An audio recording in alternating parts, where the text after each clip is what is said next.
Transição planetária. Nós estamos juntos nesse barco.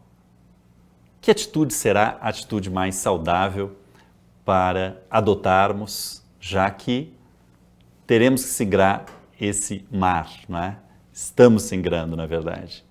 Meu nome é Leonardo Müller, editor da Casa dos Espíritos, e este vídeo é parte de uma série sobre transição planetária, uma série calcada num artigo que está lá no blog dos Guardiões da Humanidade e que eu estou aqui desdobrando, destacando certos aspectos e trazendo algumas reflexões suscitadas pela leitura daquele artigo.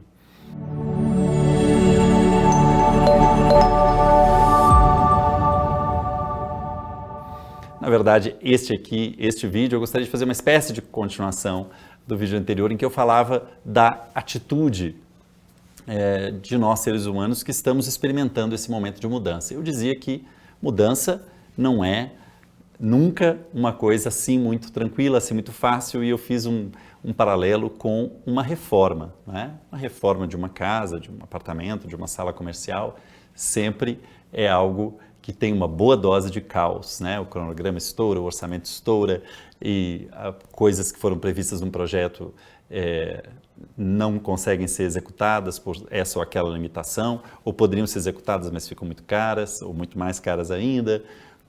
O projeto, por outro lado, é omisso em certos aspectos que surgem quando começa a quebradeira, e aí acho que é uma boa imagem.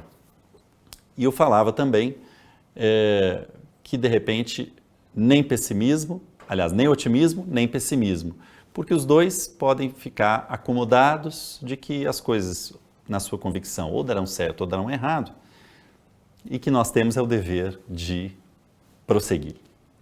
Pois não é sem razão que é essa a mensagem, a meu ver, que nós encontramos todo o tempo na fala de Jesus, me concentrando agora nesse vídeo mais no sermão profético, que está em Mateus 24, também aparece nos outros evangelhos sinóticos, mas Mateus 24 me parece o texto mais eloquente, e nós temos ali as notícias falando coisas do tipo: ouvirão falar de guerras e rumores de guerras, mas esse é ainda o princípio das dores. Em outro momento é dito: mas ainda não é o fim, que o fim só virá quando o evangelho do reino for pregado para toda nação, todo povo, toda língua, etc.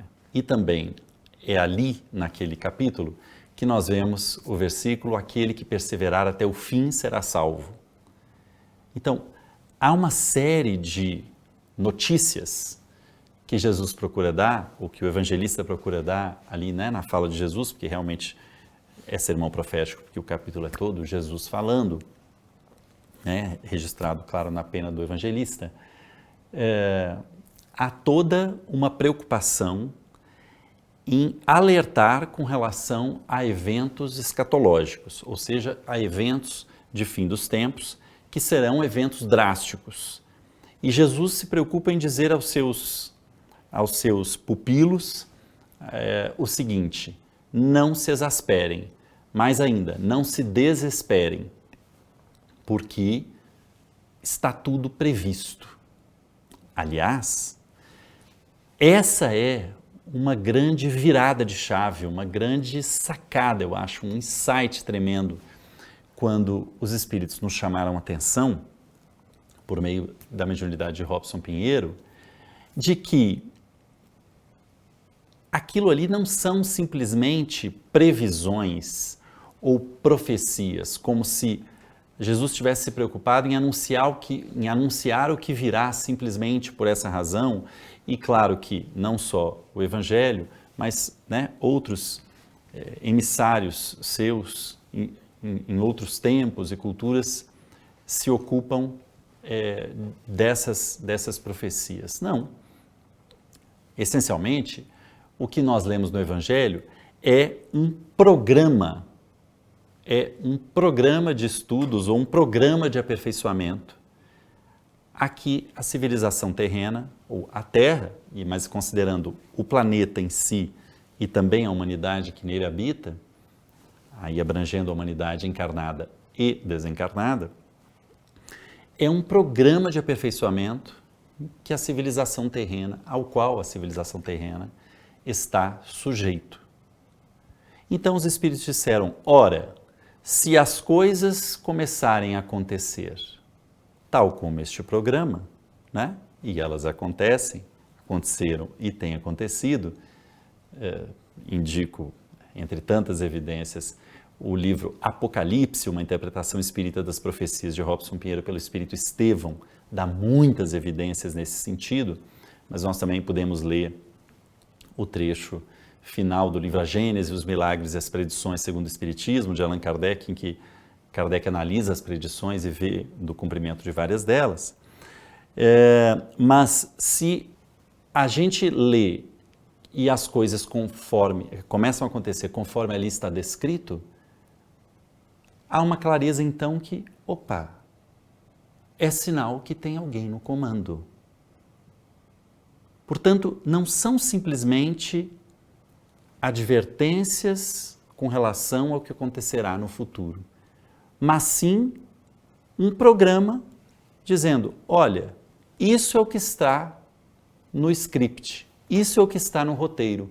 Portanto, aquele que perseverar até o fim será salvo. Não se exaspere. Não perca a cabeça achando que as coisas estão saindo dos trilhos. Não. No percurso, com o trem nos trilhos, estão previstos eventos traumáticos. Mas o trem não vai descarrilhar, porque nós podemos ler de antemão que isso faz parte do que está programado. Eu acho essa compreensão completamente inovadora. A gente consegue desenvolver um novo olhar sobre a mesma coisa se a gente entende, não são só profecias. É, na verdade, um programa. E se o fim deste programa nós podemos entender é o Evangelho do Reino ser pregado, não é? Quer dizer, é a vitória suprema da política do Cordeiro, bom, então não é que nós possamos recostar na cadeira e ficar tranquilos, mas podemos saber que, nas palavras do Espírito Zartu, nas sábias palavras, enquanto Jesus permanecer no timão da embarcação terrena, nós estamos seguros. Bem, e para se capacitar e se aperfeiçoar, sabendo melhor o que fazer com esse nosso senso de dever nesse momento de transição, os Guardiões Superiores fundaram o Colegiado de Guardiões da Humanidade. E nós temos no curso de formação de agentes a parte prática dessa premissa de que os Guardiões Superiores estão recrutando agentes. E esses agentes em formação estão no curso de formação de agentes, no qual nós discutimos esses temas todos em profundidade, começando já na primeira aula, por exemplo, com um tema quem vai, quem fica, falando assim da transmigração planetária, ou seja, do juízo, né, que está uma parte, né, muito importante da transição planetária, que vai fazer parte do nosso da próxima série de vídeos, né, convencionou-se chamar Transmigração Planetária, mas então você precisa conhecer o curso de formação de agentes.